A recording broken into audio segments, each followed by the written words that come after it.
पांड महादेव, आप सब जानते हैं, सब देखते हैं, पर आपने कभी अपनी प्रेम कहानी किसी को बताई? फिर भोलेनाथ बोले, तुमने पूछा है तो सुनो, पर यह कहानी सिर्फ प्रेम की नहीं, तपस्या, त्याग और एक रहस्य की भी है। मुझे प्रेम हुआ था एक ऐसी देवी से जो जन्म लेती थी पृथ्वी पर, सती। वह मेरी तपस्या के समय हमेशा मेरे पास रहती थी, लेकिन किसी को दिखती नहीं थी। हम दोनों एक दूसरे के लिए ही बने थे, लेकिन दुनिया को यह संबंध कबूल नहीं था। उसके पिता दक्षा मुझसे नफरत करते थे। उस दिन मैं टूट गया था पांडा, मैं सब कुछ जला देना चाहता था। मेरे रूप से वीरभद्र जन्मा, जिसने सब कुछ विनष्ट कर दिया। फिर पांडा बोला, पर फिर क्या हुआ महादेव? आप तो शांत स्वभाव के हैं। फिर भोलेनाथ बोले, हजारों वर्ष बाद वह पुनः जन्मी, हिमालय की बेटी बनी, पार्वती। उसने मुझे पाने के लिए घनघोर तपस्या की। तब मुझे समझ आया, प्रेम सिर्फ मिलन नहीं, समर्पण भी होता है। उसके धैर्य और भक्ति ने मुझे पिघला दिया। फिर पांडा बोला, तो आप दोनों फिर से मिले, पर आपने सस्पेंस बोला था।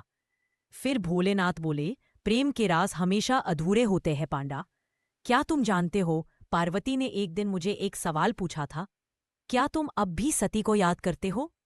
मैं चुप रहकर हाँ में सिर हिला दिया था, क्योंकि एक रूप गया था, दूसरा आया, पर आत्मा तो वही थी, बस उसकी यात्रा अलग थी।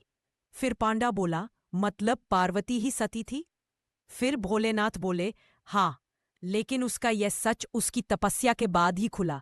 मुझे पता था, पर उसका अधिकार था पहले जानने का। मैं प्रेम करता था उससे, इसीलिए सच छुपाया। फिर पांडा बोला, महादेव, आपके प्रेम में वैराग भी था, त्याग भी और सच भी। आज मैं समझा कि प्रेम बस पाना नहीं होता, निभाना होता है। भोलेनाथ हाथ उठाकर पांडा का सिर छोड़ते हैं।